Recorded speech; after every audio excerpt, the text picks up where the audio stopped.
Hello friends, welcome to another new video. তো supreme কোর্টে OBC শুনানি আজকে কি হলো সেটা জানার জন্য অধীর আগ্রহে অপেক্ষা করছেন আপনারা সবাই। কিন্তু আজকে কোনো কিছুই কিন্তু সেই অর্থে আমরা তথ্য পাচ্ছি না কোনো সোর্স থেকে, এটাই মনে হচ্ছে। তো ইয়াস, এবং সকালবেলা আজকে আপনাদেরকে আমি তথ্য দেওয়ার চেষ্টা করেছিলাম, যে সুখবর দেওয়ার চেষ্টা করেছিলাম যে আজকে একটা আউটকাম হয়তো উঠে আসতে পারে, হয়তো জট ছাড়াতে পারে এসএসসি থেকে শুরু করে আমাদের যে ডব্লিউবিজেই, জেনপাস থেকে শুরু করে কলেজ অ্যাডমিশনের যে মেরিট লিস্ট থেকে শুরু করে ইচ অ্যান্ড এভরিথিং।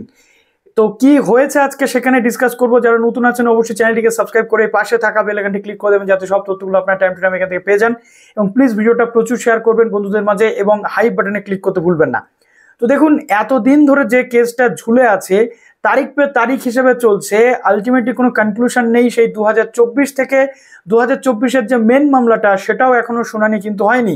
আজকে যেটা ছিল দুটোই 2025-এর মামলা, এই দুটো কিন্তু 140টা শ্রেণী, যেটা নতুন লিস্টের যে এগেনস্টে হাইকোর্টের রায় এবং তার এগেনস্টে সুপ্রিম কোর্টের চ্যালেঞ্জ মামলা ছিল রাজ্য সরকারের। এখন আজকে সুপ্রিম কোর্টের পক্ষ থেকে বলে দেওয়া হয়েছিল যে আজকে শুনানি হবে এবং সমস্ত পার্টিকে নোটিশ করে সেখানে ডাকা হচ্ছে। কিন্তু আলটিমেটলি আমরা দেখলাম যে আজকে সেই কেসের যে হিয়ারিং সেটা কিন্তু হলো না। আজকে সেই কেসটা নট টেকেন আপে চলে গেছে, অর্থাৎ এখানে সুপ্রিম কোর্ট আজকে কিন্তু সেই কেসটা শুনলো না। আজকে দুটো ছিল, Purabi state of West Bengal versus Purabi Das, state of West Bengal versus Amal Chandra Das.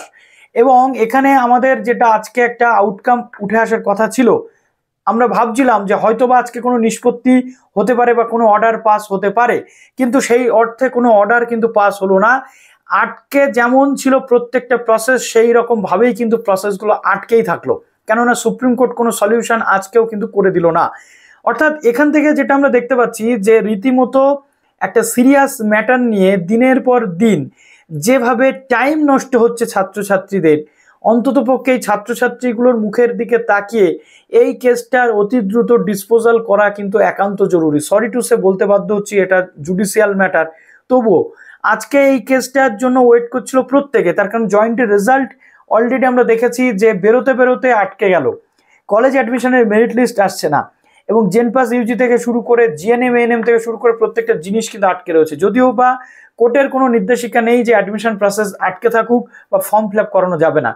শুনানি কবে সেটা নিয়ে তথ্য আসলে অবশ্যই জানাচ্ছি। তবে হ্যাঁ, যেটা আমরা দেখতে পাচ্ছি যে লিস্টেড রয়েছে 2024-এর যে Amalchandra Das versus state of West বেঙ্গলের যে মামলাটা, সেই মামলাটা কিন্তু লিস্টেড রয়েছে আগামীকাল, অর্থাৎ 12 তারিখ। দেখা যাক কালকেও সেই মামলাটা আদৌ শুনানি হচ্ছে কিনা। তো চলুন ভিডিওটা এখানে শেষ করুন। ভালো থাকবেন সবাই, বেস্ট অফ লাক।